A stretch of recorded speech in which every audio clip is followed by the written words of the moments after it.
విదేశాల్లో చదవాలనుకుంటున్నారా? అయితే విదేశ్ కన్సల్ట్ ని సంప్రదించండి. తెలుగు జాతి చరిత్రను ఎన్టీఆర్కు ముందు ఎన్టీఆర్కు తరువాత అని చెబుతారు. అప్పటి వరకు మద్రాసీలుగా ముద్రపడిన తెలుగు వారికి తెలుగువారు అనే గుర్తింపు తెచ్చింది నందమూరి తారక రామారావు. పార్టీ పెట్టిన 9 నెలల్లోనే అధికారంలోకి వచ్చి తెలుగు ఆత్మగౌరవాన్ని ఢిల్లీ స్థాయిలో నిలిపారు ఆయన. తెలుగువాడి సత్తాను దేశమంతా చాటారు అన్న ఎన్టీఆర్. ఇక తెలుగు రాజకీయాల్లోనూ తెలుగుదేశంతో చాలా మార్పు వచ్చింది.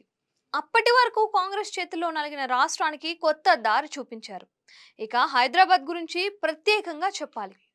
ఉమ్మడి ఏపీ రాజధాని అయినప్పటికీ ఉర్దూ ప్రాబల్యంగా ఇతర జిల్లాల వారికి పెద్దగా అనుకూలంగా లేని హైదరాబాద్ను అందరి నగరం చేశారు. నడిబొడ్డున ఉండే అబిడ్స్లో నివాసం ఉంటూ శివారులోని గండిపేటలో ఆశ్రమం ఏర్పాటు చేసుకున్నారు. ఇక ఎన్టీఆర్ హయాంలోనే కోస్తా జిల్లాల నుంచి హైదరాబాద్కు ఉపాధి కోసం తరలి రావడం మొదలైంది. అలా వచ్చిన వారు వ్యాపార రంగాల్లో రాణించి ఉన్నత స్థాయికి ఎదిగారు.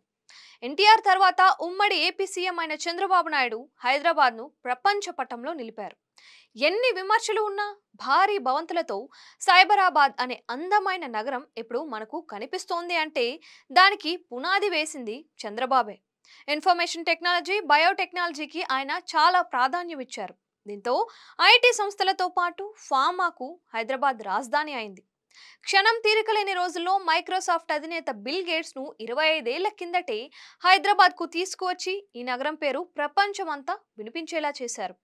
శంషాబాద్ లో అంతర్జాతీయ విమానాశ్రయ నిర్మాణానికి శంకుస్థాపన చేశారు. ఇప్పుడు హైదరాబాద్ నుంచి ఐటీ ఎగుమతులు వేల కోట్లలో జరుగుతున్నాయి అంటే అది చంద్రబాబు చేసిన ప్రయత్నమే. ఉత్తమ పాలకుడికి ఉండే ఉత్తమ లక్షణం గత ప్రభుత్వాలు చేసిన మంచిని కొనసాగిస్తూ ఉండడం. 2004 ఉమ్మడి ఏపీకి సీఎం అయిన వైఎస్ రాజశేఖర రెడ్డి అక్షరాలా చేసింది ఇదే.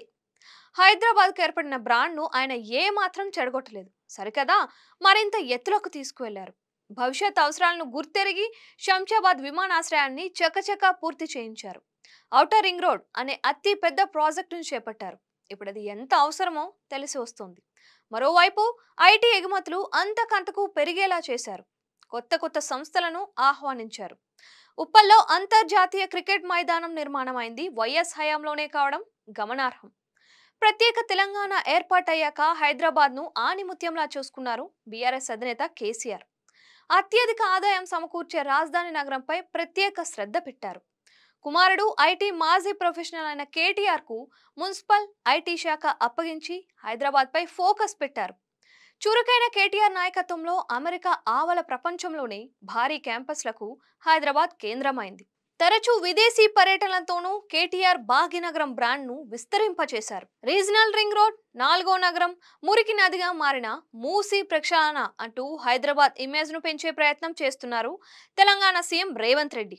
అంతేకాక ఒకప్పుడు లేక్ సిటీగా పేరున్న హైదరాబాద్ ఇప్పుడు లేక్లెస్ సిటీ అవుతున్న ప్రమాదాన్ని గుర్తించారు.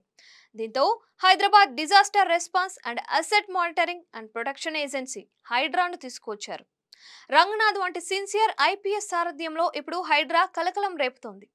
చెరువులను ఆక్రమించి విలాసవంతమైన భవనాలను కట్టుకున్న బడాబాబుల పని పడుతోంది. ఇదంతా విజయవంతంగా సాగితే రేవంత్ కు ఎన్టీఆర్, చంద్రబాబు, వైఎస్ఆర్ తరహాలోనే బ్రాండ్ ఇమేజ్ తెచ్చే కార్యక్రమమే. వాస్తవానికి హైడ్రా 3 నెలల కిందట ఏర్పాటైన సమయంలో ఎవ్వరూ ఈ స్థాయిలో పనిచేస్తుందని భావించలేదు. అప్పటికి లోక్సభ ఎన్నికల హడావిడి కూడా ఉండడం ఓ కారణం. ఇప్పుడు మాత్రం హైడ్రా అంటేనే హడలెత్తిపోతున్నారు. హైదరాబాద్ నగరంలో చెరువు భూముల్లో అక్రమంగా నిర్మించుకున్న కట్టడాల్లో దాదాపు 95% బడాబాబులవే. వాటిని కూల్చడాన్ని ఇప్పటికే అన్ని వర్గాల ప్రజలు స్వాగతిస్తున్నారు. పెద్దలను దెబ్బతీయడం ద్వారా పేద మధ్యతరగతి వర్గాల ముఖ్యమంత్రిగా రేవంత్ ఇమేజ్ సంపాదిస్తున్నారు. కుటుంబ సభ్యులు, సొంత పార్టీ నేతలు, మంత్రులు అన్న తేడాను ఆయన చూపించడం లేదు. నిష్పాక్షికత కలిగిన డైనమిక్ సీఎంగా ఇమేజ్ పొందే లక్ష్యంతో ఉన్నారు అనే చర్చ రాజకీయ వర్గాల్లో సాగుతోంది. ఇదంతా మున్ముందు చరిత్ర తిరిగేస్తే సీఎంలలో తనకంటూ పేజీ ఉండాలని రేవంత్ కోరుకుంటున్నట్లు స్పష్టమవుతోంది.